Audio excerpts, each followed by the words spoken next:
علم کا یہ منتہا ہے. اس کو اگر ہم اپنے آپ ذات کو بیچ میں سے نکال دیں گے تو ہم گرنا شروع ہو جائیں گے. تجھے کیوں فکر ہے اے گل دلے صد چاک بلبل، تو اپنے پیرہن کے چاکتو پہلے رفو کر لے. عائشہ رضی اللہ عنہ موت کی سکرات میں تھی تو عبداللہ ابن عباس رضی اللہ عنہ نے آنے کی اجازت چاہی. تو جنگ جمل کے بعد سے بول چال بند تھی، کیونکہ عبداللہ ابن عباس حضرت علی کی طرف سے لڑے تھے باقاعدہ. تو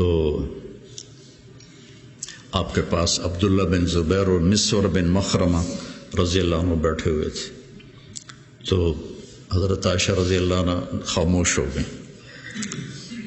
اتنا اثر تھا اس بات کا. تو ان کا حبر الامہ ہے اور ابن عم الرسول ہیں، اجازت دے دیں. تو حضرت عائشہ روئے جا رہی تھی اور ان کی بڑی چادر آنسوں سے بھیگ چکی تھی، ساری چادر. جب وہ آئے تو کہنے لگے اماں جان آپ کیوں رو رہی ہیں؟ آپ کے اور نبی کی ملاقات میں صرف اتنی دیر ہے کہ یہ جان نکلے اور آپ اللہ کے رسول کے پاس پہنچ جائیں. کہنے لگے عبداللہ مجھے دھوکہ نہ دے، کاش میری ماں نے مجھے جنا ہی نہ ہوتا، مجھے بہلاوا نہ دے، مجھے دھوکہ نہ دے. اور اللہ کے نبی نے کہا تھا یا عائشہ انہو لیہون علی الموت ان اریتک زوجتی فی الجنہ. عائشہ مجھے مرنا آسان ہو گیا ہے کہ مجھے پتہ چلا ہے تو جنت میں میری بیوی ہے. اور وہ رو رہی تھی. تو میرے عزیزو اپنی ذات کو نہ بھولو. اپنی ذات کو سامنے رکھو گے تو آپ ترقی کرو گے. اپنی ذات کو بھلا دو گے اور عیب پکڑتے پکڑتے، کمیاں پکڑتے پکڑتے آپ کو اپنا آپ بھول جائے گا.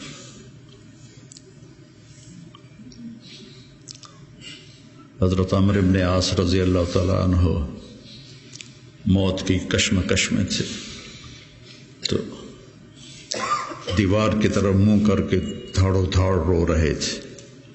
تو ان کے بیٹے نے کہا اما بشرک رسول اللہ بکذا، اما بشرک رسول اللہ بکذا، اللہ کے رسول نے آپ کو یہ بشارت دی، یہ بشارت دی.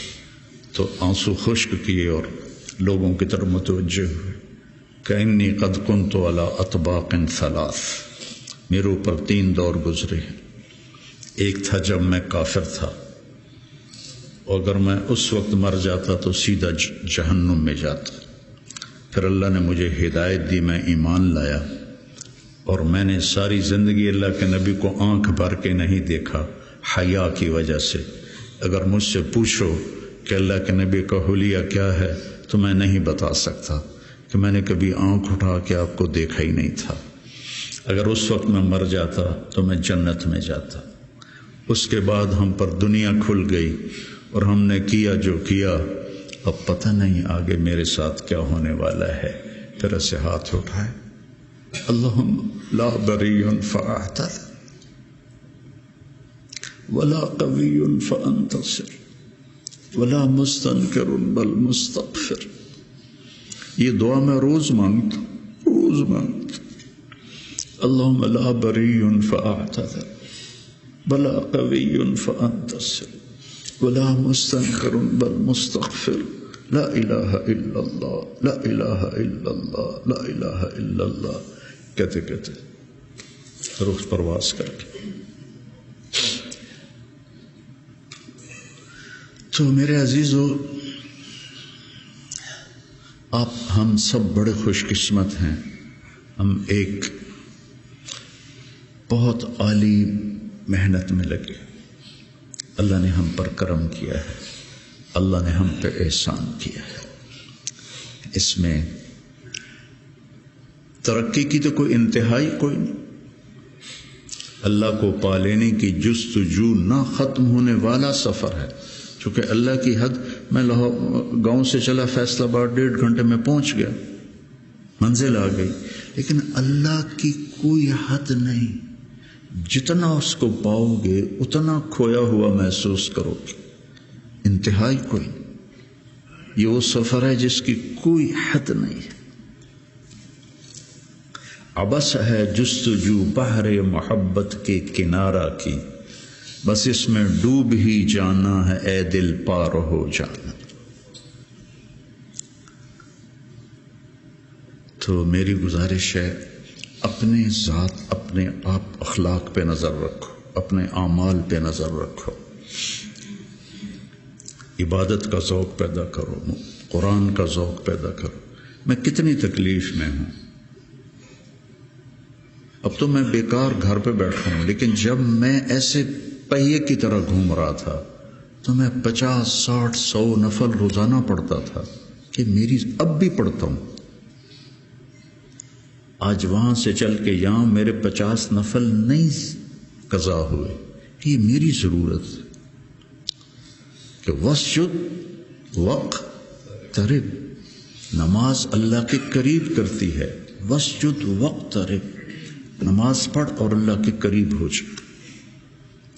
زبان پہ نظر ہو، آنکھوں پہ نظر ہو، کانوں پہ نظر ہو. اور اس میں سارے دین کے کام خیر کے ہیں، لیکن میرے عزیزو ہم اخریت للناس ہیں. ساری کمیوں کے باوجود تبلیغ کی ابھی بھی بننے کے لیے بہترین راستہ ہے. چھٹیوں میں آپ اپنا چلہ قضا نہ کیا کریں. مجھے تکلیف ہوتی کہ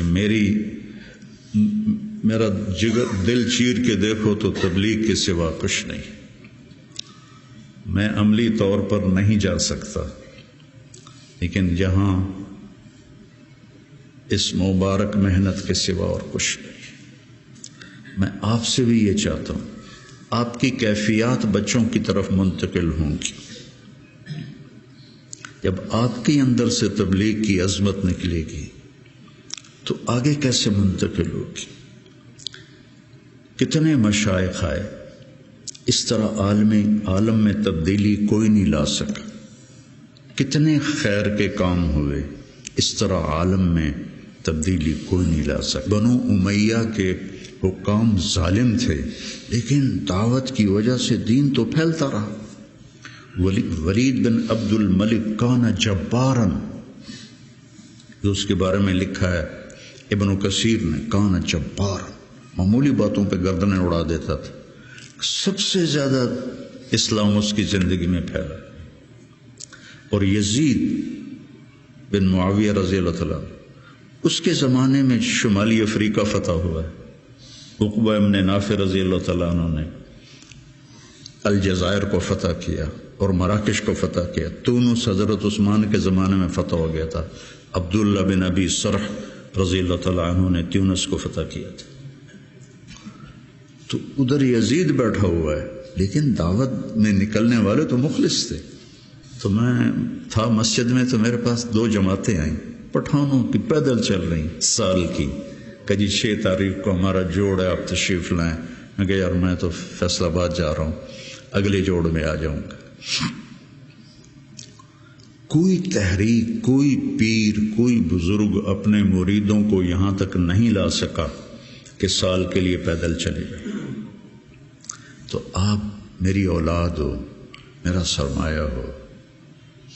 میں عمر کے آخری حصے میں ہوں، آپ لوگ ابتدائی حصے میں ہیں. تو اس مبارک محنت کو اپنی ترجیحات میں رکھو، ترجیحات میں رکھو. میں نے کبھی چلہ نہیں قضا کیا تھا. ایک آدھ چلہ میرا بیماری کی وجہ سے قضا ہوا، اور اب 4-5 چلے سر درد اور کچھ اور عوارض لاحق ہو گئے. ورنہ میں جو بھی ہوتا تھا میں چلہ نہیں چھوڑتا تھا کہ میری ضرورت مجھے کرنا ہے. عام انسانوں کی طرح زندگی گزارو اور اپنے اللہ کو اپنے سامنے رکھ کے چلو، تو انشاءاللہ اللہ آپ کو ترقی دے گا، اللہ آپ کو بلندیاں دے گا، ہماری تو شام ہونے والی ہے، آپ لوگوں کی سویر ہے، ہمارے لیے صدقہ جاریہ بنو، ہماری قبروں کی ٹھنڈک کا ذریعہ بنو۔ اور میں مدارس ایک خاص مقصد کے تحت میں نے مدارس بنائے، نہ کوئی کمی ہے مدارس کی، علماء کی کوئی کمی ہے؟ ایک اخلاق والی نسل تیار، ایک قرآن سے شغف والی نسل تیار، عربیت ان کا خاصہ ہو، قرآن ہو، سیرت ہو، عربیت ہو، اور اچھے اخلاق ہو، اور تبلیغ کا جذبہ ہو، دنیا میں پھرنے کا جذبہ ہو۔ تو اللہ تعالیٰ ان کو دیکھو، آج میں نے جب شروع کیا تھا تو اتنی تنقید سنی، گالیاں تک، اور اب رائمنڈ میں اعلان ہوتا ہے حسنین کے علماء کی طرح۔ یہ میرے لیے شرف ہے، حسنین کے علماء کی طرح، کتنی بڑی میرے لیے یہ اعلیٰ درجے کی بات آپ سب کے لیے۔ تو اس لیے بچوں اپنے آپ کو دیکھتے ہوئے چلو، چھٹیوں کا چلہ قضا نہ کرو۔ مولانا احسان صاحب ایک دفعہ چھٹیوں میں چلے گئے ساؤتھ افریقہ، وہاں شیخ اب مولانا زکریا صاحب وہاں گئے ہوئے تھے، تو انہوں نے چھٹیاں ان کے پاس گزاری، واپس آ کے چلہ لگایا، واپس آ کے چلہ لگایا۔ میں رائمنڈ میں اس وقت پڑھتا تھا، انہوں نے اس کو کافی نہیں سمجھا۔ تو اپنے بننے کے اسباب میں سستی نہ کرو،